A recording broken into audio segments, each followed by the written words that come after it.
পাহাড়ের বুক চিরে বয়ে চলা সাঙ্গু নদীর চর এখন উৎসবের রঙে রঙিন।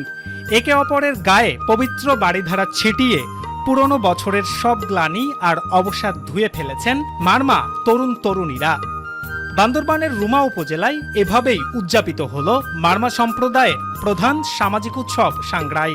শুক্রবার দুপুরে সাঙ্গু নদীর চরে 3 দিনব্যাপী এই বর্ণিল আয়োজনের উদ্বোধন করা হয়। উৎসবের মূল আকর্ষণ ছিল মৈত্রী পানি বর্ষণ বা জলকেলি। ধর্মীয় রীতি মেনে প্রার্থনার ফিতে কাটার মধ্য দিয়ে শুরু হওয়া এই উৎসবে অংশ নেয় পালিকাপাড়া সহ আশেপাশের বিভিন্ন পাড়ার শতাধিক মানুষ। এই জলকেলি উৎসবটা প্রধান কারণ হচ্ছে নতুন বছরকে পানির উৎসবের মধ্যে সে পবিত্র পানির মাধ্যমে হচ্ছে পুরাতন বছরের সেই কষ্ট গ্লানি মুছে মাধ্যমে নতুন বছরকে বরণ করে নেওয়া।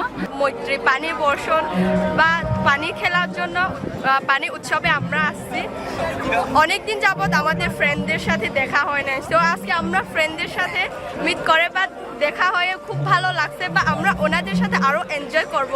সবাই আমরা খুশি, এক পাড়া অন্য পাড়ার সাথে মিলিত হবে, ছেলে মেয়ে সবাই মিলে আমরা আনন্দ করব।